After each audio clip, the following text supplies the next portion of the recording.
مسیح as a king جب یروشلم میں آئے تو اس کی رسپانسبلٹی تھی، اس کی ذمہ داری تھی کہ جو چیزیں غلط ہیں ان کو درست کریں، ان کو صحیح کریں.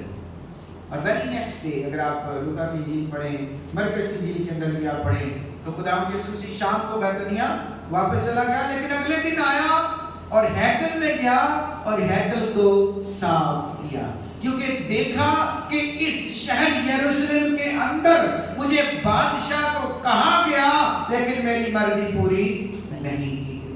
مسیح میں میرے عزیزوں، میں آج دوپہر خدا کا خادم ہوتے ہوئے آپ کو بتانا چاہتا ہوں کہ صرف نعرے لگانا ضروری نہیں ہے، صرف رسمیں پوری کرنی ضروری نہیں ہے، صرف اعلان کر دینا کہ ہم مسیحی ہیں، یسوع ہمارا بادشاہ ہے ضروری نہیں ہے، ضروری اس کی مرضی کو پورا کرنا ہے. اپنی زندگی کی تمام تر چیزیں خداوند کی خدمت کے لیے پیش کرنا ضروری ہے. پھر وہ ہمارا بادشاہ ہے، پھر وہ ہمیں بچانے والا ہے. خداوند ان لوگوں کو نہیں بچانے والا جو اسے اس کی مرضی پوری نہیں کرتے، جو صرف زبان سے اسے بادشاہ کہتے ہیں. ایسے لوگوں کے لیے یسوع مسیح نے بتا دیا پہلے کہ وہ آئیں گے، یسوع مسیح نے پہچاننے سے انکار کریں گے، باپ کی بادشاہی پر کہیں گے خدا میں ان کو نہیں جانتا. او خدا ہم تو تیرے نام سے دعائیں کرتے رہے، خدا ہم تو تیرے نام سے عبادتیں، ہم نے تو بہت سارے لوگوں کو شفا بھی بخشی، ہم نے تو بدروہیں بھی نکالی، معجزے کیے، میری تمہارے ساتھ کوئی واقفی، کیونکہ جو کچھ تم کر رہے تھے اپنی مرضی کے لیے کر رہے تھے.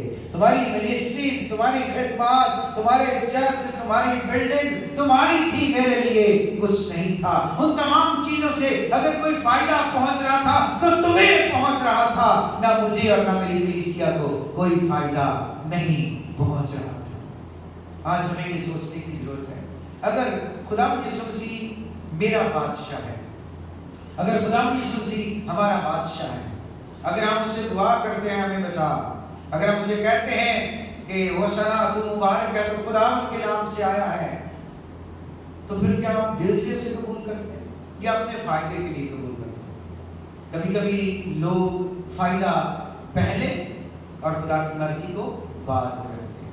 تو یاد رکھیے جو فائدہ ہے یہ تھوڑی دیر کے لیے، ایسا نہیں ہوتا کہ اس دنیا میں آپ کو فائدہ نہیں ہوتا.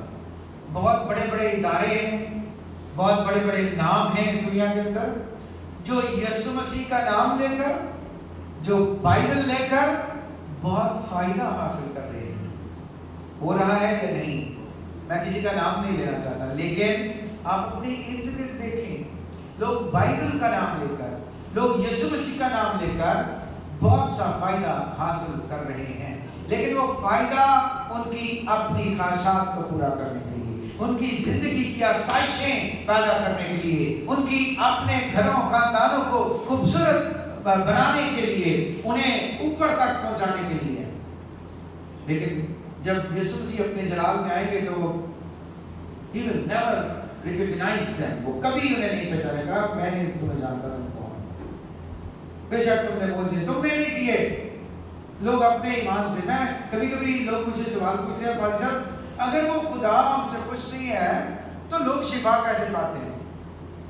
تو میں ہمیشہ کہتا ہوں لوگ اپنے ایمان کی وجہ سے. یسوع مسیح نے ہمیشہ لوگوں کو کہا جا تیرے ایمان نے تجھے، کیونکہ وہ یسوع کے نام پر ایمان رکھ کے آتے ہیں، اور خدا جو کچھ کرتا ہے وہ اپنے نام کی غیرت کی خاطر کرتا ہے. وہ لوگوں کے ایمان کو دیکھتا اور شفا دیتا ہے. اس میں میرا کوئی یا کسی اور کا کوئی حصہ نہیں ہے. اور میں ہمیشہ کہتا ہوں کہ دعا کوئی بڑی یا اہم یا ضروری، کبھی کبھی ہم کہتے ہیں کہ یہ اسپیشل پریئر فار ہم یا فار ہر یا کسی کام کے لیے اسپیشل. دعا ہمیشہ اسپیشل ہوتی ہے، یاد رکھیں، چاہے وہ ایک لفظ کی ہے، ایک گھنٹے کی ہے یا ایک دن کی. دعا ایک بہت بڑی طاقت ہے، اور کبھی بھی دعا کم اسپیشل یا زیادہ اسپیشل نہیں ہوتی. آپ کو خدا نے اختیار دیا ہے، آپ دعا کر سکتے ہیں اپنے لیے، اپنی زندگی کے لیے، اور خدا یسوع کو کہہ سکتے ہیں کہ خداوند تو میری زندگی کا